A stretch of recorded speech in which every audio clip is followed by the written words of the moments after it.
Yeah, just update. We're here in Antarctica. We got dropped off about 3 days ago now. We went on an expedition towards the ice wall. We got close, but then our team decided we should turn back and not go too further.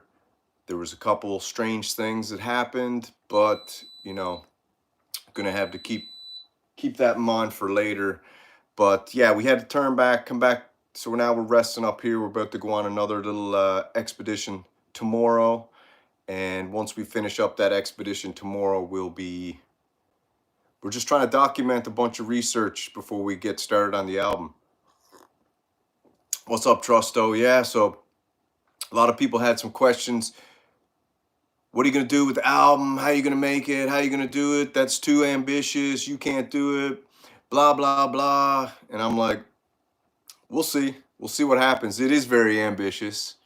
It's something that, it's going to take a lot of time and research to do it, a lot of footage, but it's exciting.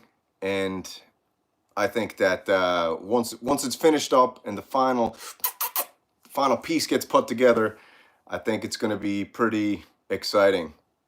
A lot of pressure, to be honest, because people are like, "You suck," and I'm like, "Yeah, but sometimes I do think I suck, but then other times I'm like, I don't suck." So it's this constant battle of trying to tell yourself, you don't suck, while also thinking you suck. But then other people telling you suck. Then other people telling you don't suck.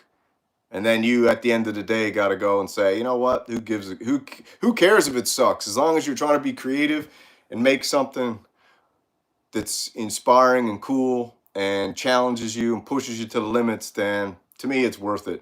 And it's more of just a challenge, and set the bar super high. What's up, Space Capsule? Yeah, it's just a task that needs to be done. Yeah, it's just a task that needs to be done. You're right. That's all it is, Trust. So it's a task. I set the mission. The mission is, at the moment, a 13-track album.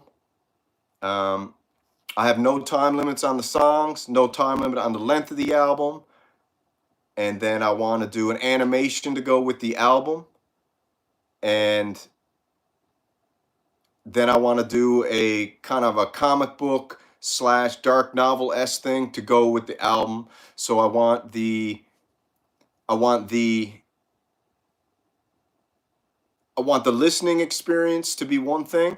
I want the visual experience combined with the listening to be another thing. And then I want the strictly reading experience to be a whole separate thing as well. So I'm looking for, that's why I called it Tice. I want it to entice you. It's a total immersive creative experience. And once it's finished, it will have 3 different pieces that whichever way you digest the information, what's up, Tactical MIDI? Whatever way you digest the work, then you will experience it differently. And once you digest 3 pieces of work, you will have a total picture of the whole experience. That's what I'm hoping. Have a lot of live footage mixed in there, some animations with the live footage mixed together. I was out yesterday. We went on a very long snowshoe hike up into the mountains where we had to blaze the trail. The trail wasn't blazed. Deep into the woods. Got up to the top of the mountain. Had a look. Yeah, we're looking to make we're making a 4-dimensional album. It's going to be a visual, it's going to be a piece of literature, and then it's going to be a sound experience. And in the sound experience, there will also be a whole story intertwined in that. So that's what I'm going for. And it's going to take a lot of work, but it is what you guys want to see the outside here real quick. I'll show you the outside.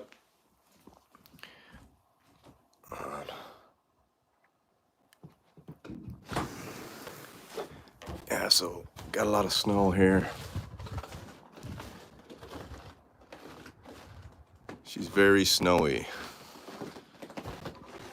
So we went on a deep trek there the other day. Turned out good, exciting, and now we're back. So I'm just resting up here now. We got at 12 o'clock, I got to head down. We're going to a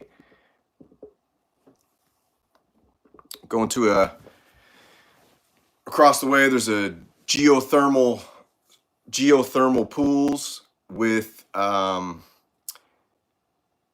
also cold plunge in the lake. You can go cold plunge in the lake, then get in the geothermal pools to heat up. We got some other stuff, some homemade Finnish style saunas. We got steam rooms. There's a bunch of stuff going on around. Listen, Antarctica is no joke. Everybody thinks Antarctica's desolate. Everyone thinks Antarctica is just this icy landscape that no one can get to. And I'm here to tell you that's a load of crap. Antarctica is one of the most protected places on the planet for a big reason, because there's a lot of stuff there that a lot of people don't want you to know is there. Put it that way. And there's a reason that all these big kahunas have all taken trips to Antarctica.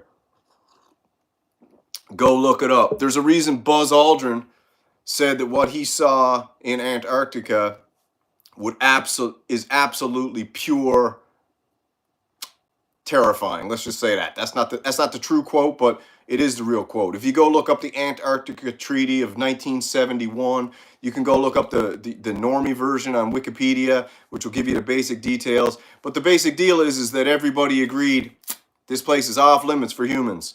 Now, some people are like, no, you can take an expedition to Antarctica. You can go to Antarctica, do this, do that. You can go to Antarctica, but you're not allowed to go all the way to Antarctica, okay? You can go see the ice wall. You can go have a little peek, you know. They're not going to let you go to Rothschild Island, though. Did you know there's a Rothschild Island on Antarctica? Yeah, it's a little island called Rothschild Island. It's weird that group would have their own little island there, but everybody thinks it's all snow and icy and cold. Go type in Antarctica in the summer. It looks like friggin' paradise. It looks like paradise. Yeah, so I got a couple books here. I got this one here. I don't know if you've read that. Amazing book.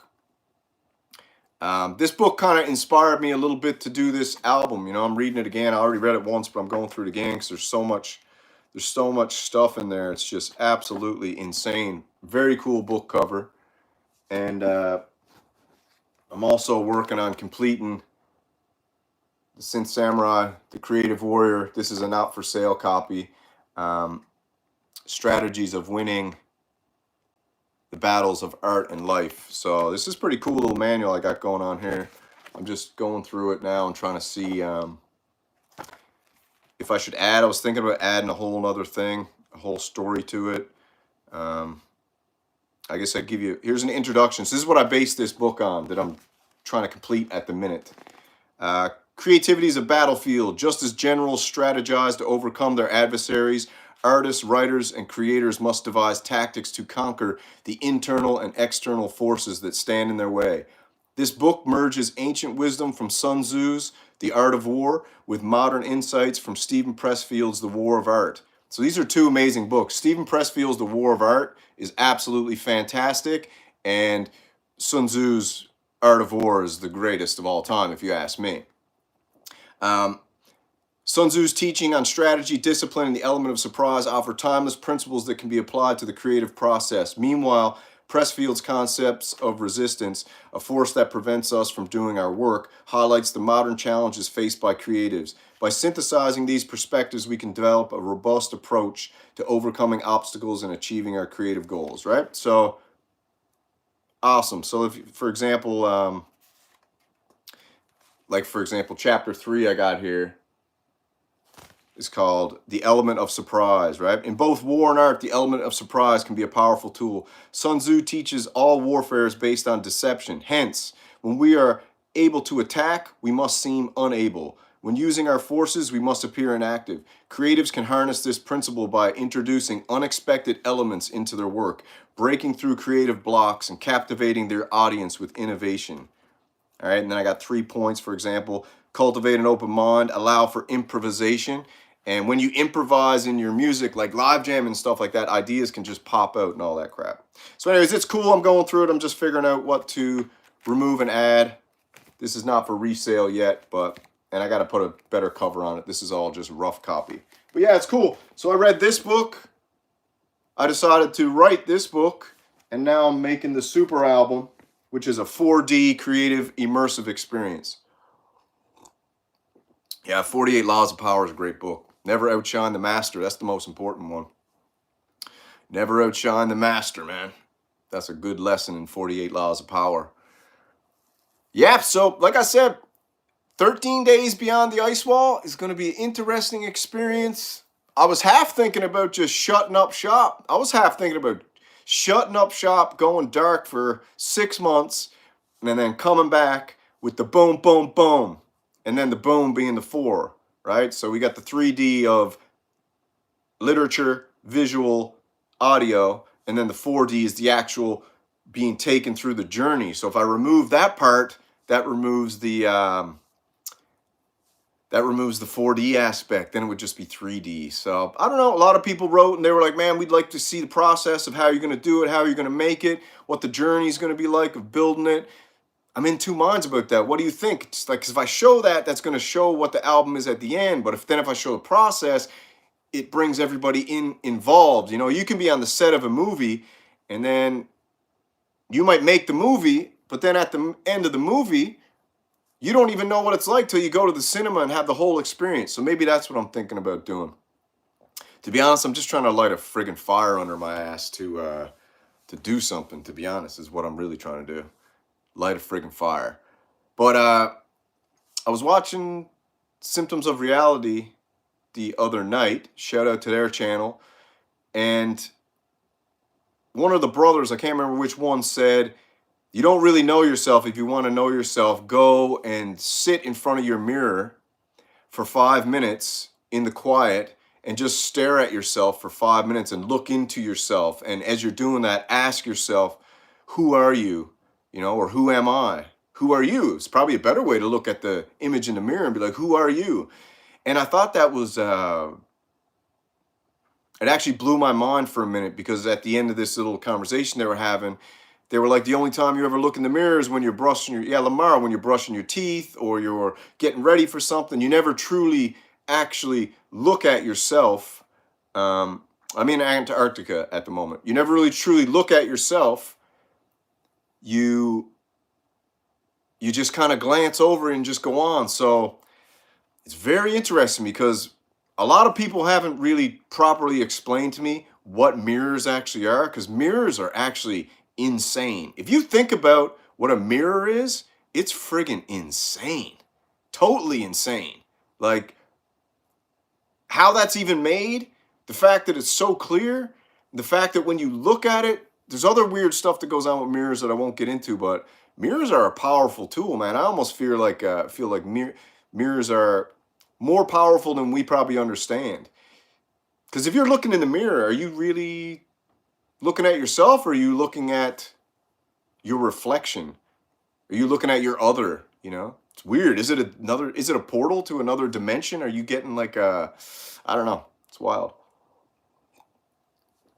Yeah, I'm just having a coffee here now. What's up, Echo? What's up, Rustic? Yeah. So that's it, man. That's the update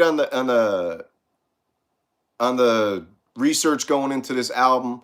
Some people wrote me and they were like, you ain't gonna do that, man. You're not gonna do nothing.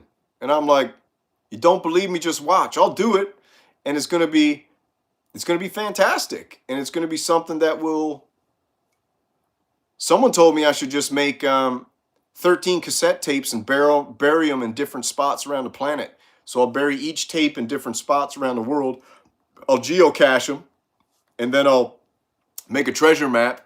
And then if someone wants to go find them, they'll find them. That's the only way you'll ever hear the album. So I'll geocache the 13 cassette tapes, which is the 13 songs, one song per tape or one chapter per tape. And then I'll bury them on all over the world, different places around the world. I'll bury them, vacuum seal them in a canister, and then you got to go treasure hunt them and find them. And that's the only way the full album will ever get put together, is if the 13 people that find the cassettes somehow coordinate with each other and then exchange. Yeah. Yeah. Nobody will ever go look for it. The album will be forever lost, and it'll be a huge friggin' waste of time. So yeah, I'm not doing that then. Yeah, 13 is my favorite number. 13 is my lucky number. I like to take things that people tell you not to use or put energy into, and then I like to use them and put energy into them because don't like being told what to do, what not to do. So that's why 13 is my favorite number and my lucky number. Yeah, you're right, Marilyn. Having your own twin is a wild experience, man. Very wild experience. I can't imagine what that's like. That must be crazy. I know how awesome it is just having a brother who I love and miss very much, but I can't imagine what it's like having a twin brother. That's crazy. Very crazy. To have shared the same space capsule before birth. Wild. Very wild. Oh, Waves, what's up? Wrapping up an EP. Sweet. Exciting, man. I just feel like I feel like I like visual and I like knowing a larger story to things. So like honestly, when you listen to a 3 minute, this is just personal. You tell me what you want. A 3 minute song for me is great and all, especially if it's got lyrics. I love it. I'm not a huge fan of the classic structure of a song. I'm not a huge fan of like whatever verse, verse, chorus, verse, verse, chorus, verse, verse, chorus, throw a bridge in there. I don't know. I'm not a huge fan of that. I just feel like it's very predictable. It's there's great music that's done that way. Pretty much all music is done with some type of classical music algorithm. But I like the art of surprise. I like when I'm listening to a song and I look and it's like, oh, that's 7 minutes. I'm like, okay, interesting. And then the song takes twists and turns. The tempo speeds up, slows down. Things start changing. And then at the end, you circle back and it brings you back. And then you forget how it started. You forget the middle of it. And you remember the end. And then you want to go listen again. That's the kind of music I like. I like Journey. I like the journeys. I also like the band Journey. But I like the journey of sitting down and what am I recording in? Well, this is going to be an interesting topic because my workflow is different. So I'm going to pick up a multi-track mixer so I can multi-track all the stuff. And how I'm going to do it is I'm going to live jam, I'm going to multi-track it, and then I'm going to take the live jam after and I'm going to add a little sugar and spice, maybe remove, add, but I'm going to build the skeleton with the live jam. So I'll have an idea in my head. I'll have it all wrote out. I'll storyboard.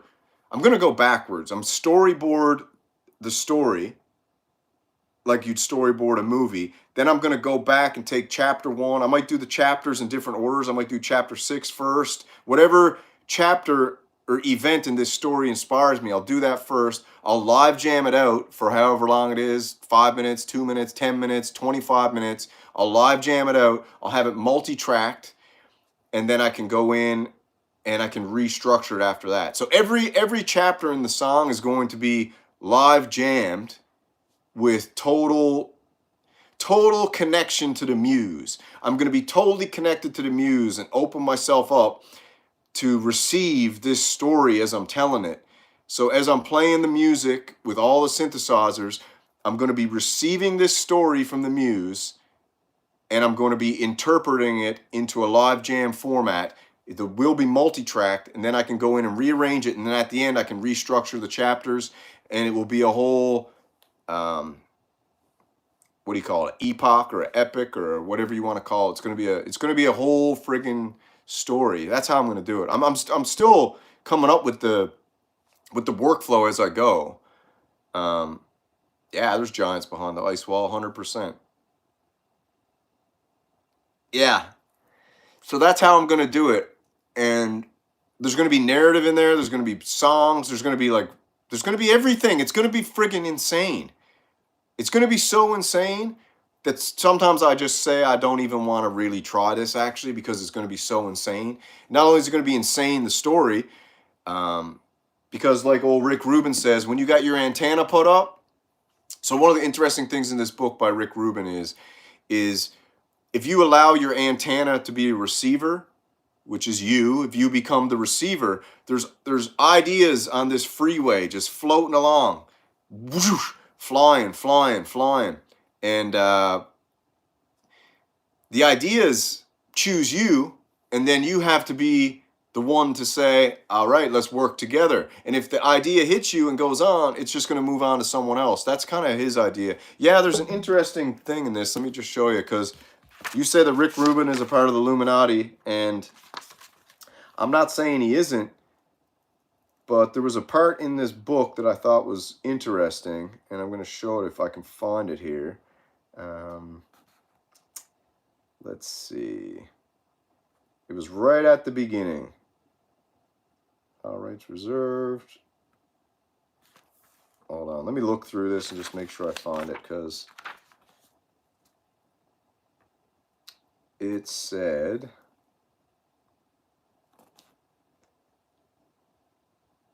Interesting, right? This book is so crazy, actually. Where the frig is it? Oh, yeah.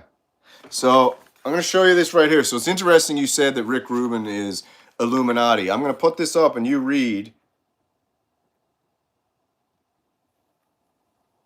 You see that part right there?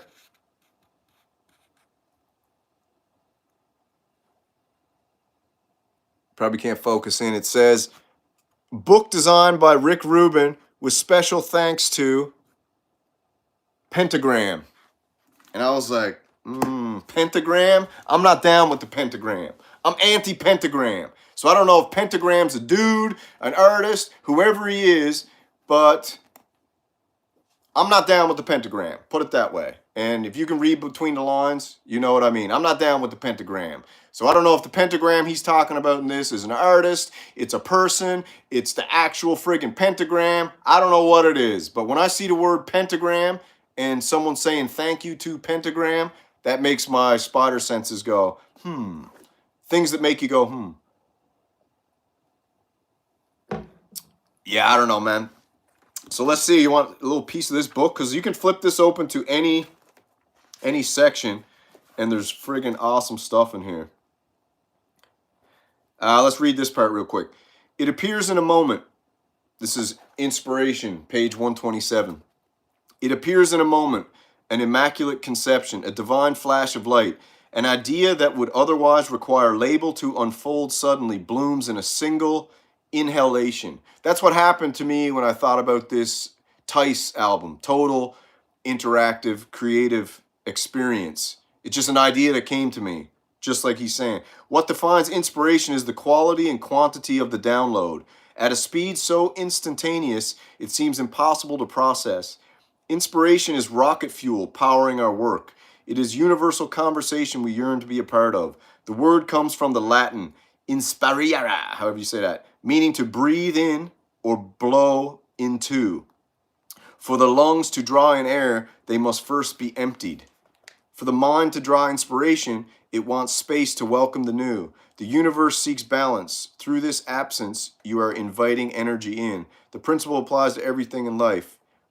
If we are looking for a relationship when we're already in one, then we are full. There is no room for the new to enter, and we are unable to welcome in the relationship we want. To create space for inspiration, we might consider practices of quieting the mind, meditation, awareness, silence, contemplation, prayer, any ritual that helps us fend off the distraction, and papancha. Breath itself is a potent view, blah, blah, blah. Right? So you can, that's pretty powerful stuff. So this one, temporary rules. I'm just flicking open to random pages. Much of the artistic process involves ignoring rules, letting go of rules, undermining the rules, and rooting out the rules that we didn't know we were following. There is also a place for imposing rules, for using rules as a tool to define a given project. When there are no material, time, and budget constraints, you have unlimited options. When you accept limitations, your range of choices are then reduced. Whether imposed by design or by necessity, it's helpful to see limitations as opportunities. Think of this as a setting or a palette for a project. Within these constraints, the problem-solving aspects become more specific, and the most obvious solutions may not be available. This culling can help give new work its character and set it apart from past efforts. With potential groundbreaking these results, novel problems lead to original solutions. Right? Interesting crap. I'd say pick this up. 25 bucks, I think it cost. The Creative Act, A Way of Being by Rick Rubin. This is like it's a gold mine, man. It's a gold mine. How about this one? Whispers Out of Time. It is common for an artist to question the weight of their ideas.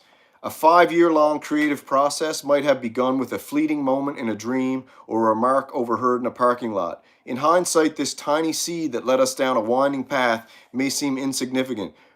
We might wonder if it's big enough or if the direction is important enough to keep traveling. When gathering seeds to begin our work, we may be tempted to look for a grand sign before committing ourselves, a clap of thunder to assure we've found the right path. We may discard ideas that don't seem of a great importance or magnitude, but the size does not matter. Volume does not equal value. We can't weigh source material based on the initial impact it makes on arrival. Sometimes the smallest seeds grow into the biggest tree. The most innocent idea can lead to the most consequential writing. Trivial insights can open the doors to vast new worlds. To hear whispers, the mind must be quiet. We must pay close attention on all fronts. Our antenna must be sensitively tuned. Boosting our receptivity may require a relaxing of effort. If we are trying to solve a problem, trying can get in the way. Splashing in a pond stirs up clouds of dirt in the clear water. Relaxing the mind, we may have greater clarity to hear the whispers when it comes. All right? I just want to thank Rick Rubin for sponsoring this video. Just kidding. I'm even shilling Rick Rubin's book for nothing. All right, baby? That's how the shillbilly does it. I'm shilling this for nothing. All right? No, Rick Rubin didn't send me this book. No, Rick Rubin didn't say, Samurai, will you go out and shill this book? I'm shilling this book for free because it's primo quality, primo ideas, primo enjoyment, and primo lessons, all right? That's it. It's beautifully, it feels amazing, it smells amazing, the pages are amazing, the art's amazing. Isn't that breathtaking? Hardcover, bro, for 25 bucks. Pick it up. Pick it up. Now, on the other hand, my book is flimsy. It's made of the worst paper. I don't have it done. This is in the works, baby. This is in the works, okay? So this ain't Rick Rubin quality. So I can't shill this yet. But maybe someday I will. All right? That's what's up. Overcoming Resistance, Chapter 6, SYNTH Samurai, the Creative Warrior. Resistance is the enemy of creativity. Stephen Pressfield in his book described it as an invisible force that prevents us from doing our work. Sun Tzu's strategies for overcoming obstacles in warfare can be adapted to tackle resistance in the creative process. This chapter explores the practical methods for identifying, confronting, and defeating resistance. Resistance can take many forms, and recognizing these is the first step to overcoming them. Procrastination is the most common form of resistance. Perfectionism, the fear of not producing perfect work, can prevent you from starting or finishing projects. My main goal in most things that I do is overcoming perfectionism. I'm an anti-perfectionist. Some people say it's because I'm lazy. It isn't. It's just because I feel like I've watched these hyper-talented people. I've watched these people that, you know, I could only dream of 45,000 lifetimes being reincarnated to actually have the gifts of these people. And they're such perfectionists that they can never bring their beautiful creations to life. So one of my goals on this planet is to help people beat perfectionism. All right? That's what the Kumite was made for. 1 track a week. You got 1 track to make it. You can't be perfect. You got to just get it done, put it out there. That's the whole mission of the Kumite. Self-doubt, lack of confidence in your abilities can paralyze your creative efforts. Distractions, external interruptions, and internal urges to engage in non-productive activities, and the fear of failure, right?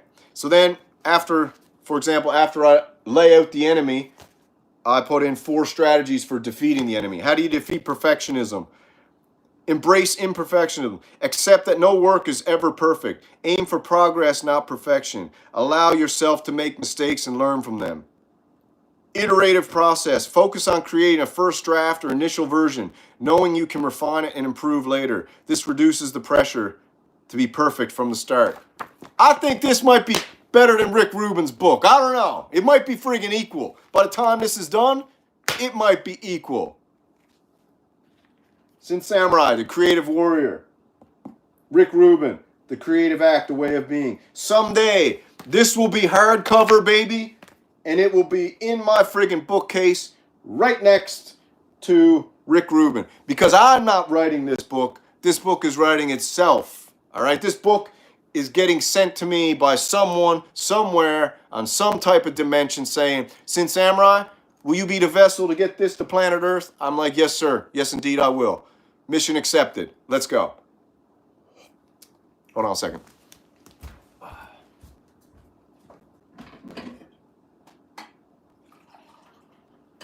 Another drop of coffee.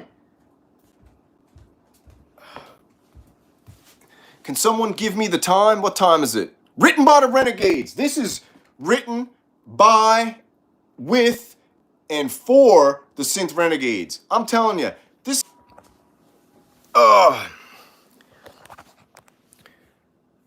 Yeah. So anyway, I got a roll of phone overheated. I think we were getting too much information flying in. Too much information was coming in hot, so we had to, I got to cut the stream. The phone's overheating. Info's too hot. Like I told you, we're in Antarctica. A lot of people are wondering, you know, are you going to get in trouble being here? You're not authorized to be in Antarctica. And I'm like, well, you know what? Sometimes you got to break the rules. Sometimes you got to take a mission that, you know, is a little bit dangerous. And that's where we are. So I might report back a little later. But yeah, be careful out there, man. And listen, the truth will be told. The truth will come out. And just remember, SYNTH Samurai, The Creative Warrior, coming soon. Just got to make some final adjustments. This will be my first. And go pick up Rick Rubin's book, The Creative Act, The Way of Being. It's absolutely awesome. And if you want a shirt like this, the Viking SYNTH Renegade shirt, SYNTH Renegade Mafia, take it easy.